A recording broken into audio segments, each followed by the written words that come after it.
যে মানুষটা দিনের শেষে ক্লান্তি লুকিয়ে এক গাল হাসি নিয়ে বাড়ি ঢোকে, তিনি কে জানো? তিনি আমাদের বাবা। হয়তো তিনি কোনো সরকারি কর্মচারী বা বেসরকারি অফিসের উচ্চ বেতনভুক্ত কর্মী নন, কিন্তু তার উপার্জন করা টাকাগুলোতে লেগে থাকে সারা দিনের ঘামের অক্লান্ত পরিশ্রম। নিজের পকেটে টাকা থাকা সত্ত্বেও খিদে চেপে রেখে ওই টাকায় পরিবারের জন্য খাবার নিয়ে আসা মানুষটা একজন বাবা। পুজোয় রঙিন ড্রেসে যখন আমরা ঘুরতে ব্যস্ত, বাবা তখন পুরনো জামাতেই হাসি মুখে অভ্যস্ত। নিজে স্কুলে না পড়লেও চোখে এক আকাশ স্বপ্ন নিয়ে সন্তানকে বেস্ট স্কুলে পড়ানোর চেষ্টা চালিয়ে যাওয়া লোকটার নাম বাবা।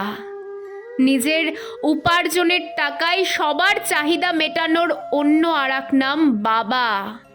অথচ আমরা 1 টাকার হিসেব রাখতে কি ভীষণ ব্যস্ত হয়ে পড়ি, তাই না?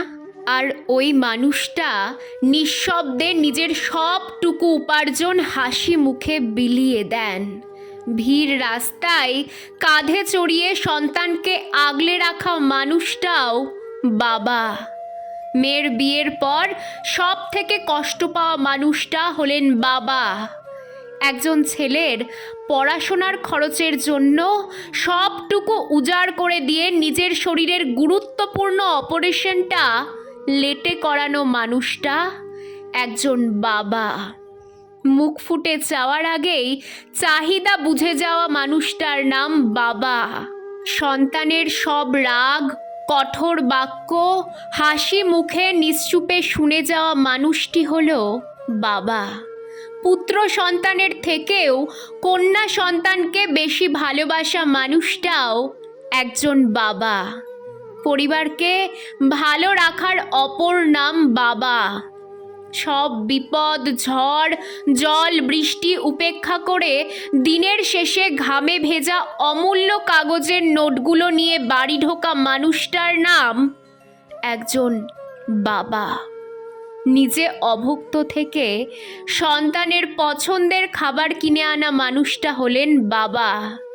নিজে ঝড় জল মাথায় নিয়েও সন্তানের মাথার ছাদ তৈরি করার চেষ্টায় মরিয়া হয়ে ওঠা মানুষটার নাম বাবা। হ্যাঁ, এনারাই আমাদের বাবা। তিনি সৎ পথে ছোট বড় যাই কাজ করুক না কেন, তাকে কখনো অসম্মান করো না। তার কাজ নিয়ে কখনো লজ্জা পেও না। তিনি অশিক্ষিত হলেও বন্ধুদের সাথে পরিচয় করাতে লজ্জিত হয়েও না। বাবা ছিলেন বলেই আমাদের জীবন এতটা সুন্দর, এত ভাবনাহীন। নিজের বাবাকে নিয়ে গর্ববোধ করো। নিজের বাবাকে এমনভাবে শ্রদ্ধা করো যাতে তার সারা জীবনের আত্মত্যাগের মর্যাদা যেন দিতে পারো। ওই একটা মাত্র জাদুকর থাকে আমাদের খেটে খাওয়া মানুষদের জীবনে। তার অমর্যাদা কোনো দিন করো না। তাকে ভালোবেসে আগলে রেখো, যত্ন করো। কারণ মায়ের মতোই এই মানুষটারও কখনো রিপ্লেসমেন্ট হয় না। বাবা বাবাই হয়। একবার হারিয়ে গেলে আর ফিরে পাওয়া যায় না। তাই বাবার জন্য তুলে রেখো এক আকাশ সমান শ্রদ্ধা আর ভালোবাসা। সে বাবা যতই হতদরিদ্র হোক না কেন।